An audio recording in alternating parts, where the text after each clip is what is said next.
લાવ્યા અને જાદુઈ રંગની મજા.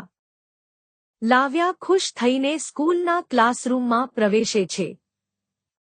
ક્લાસમાં બીજા બાળકો બેઠા છે અને ચિત્રકામની સ્પર્ધા માટે સામાન તૈયાર કરી રહ્યા છે. લાવ્યાના દફતરમાંથી ભૂરો સસલો અને મીઠું પોપટ ડોકિયું કરી રહ્યા છે. લાવ્યાના ગળામાં તેનું જાદુઈ પેન્ડન્ટ ચમકી રહ્યું છે. ટીચર સૌથી સુંદર ચિત્ર બનાવવા માટે ઇનામની જાહેરાત કરે છે. લાવ્યા ચિત્ર દોરવાનું શરૂ કરે છે, પણ પછી મસ્તી કરવાનું વિચારે છે.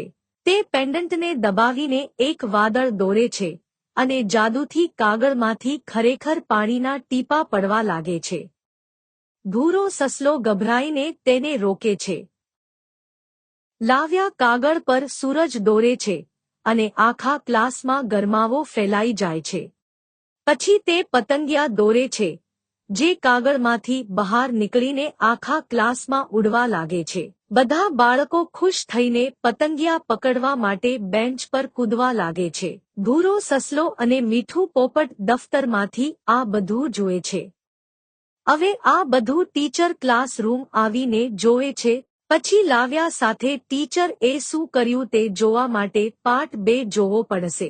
જો તમને વાર્તા અને લાવ્યાની મસ્તી ગમી હોય તો પાર્ટ 2 જોવા માટે લાઇક એન્ડ સબસ્ક્રાઇબ કરો તમારી ફેવરેટ લાવ્યા વર્લ્ડને.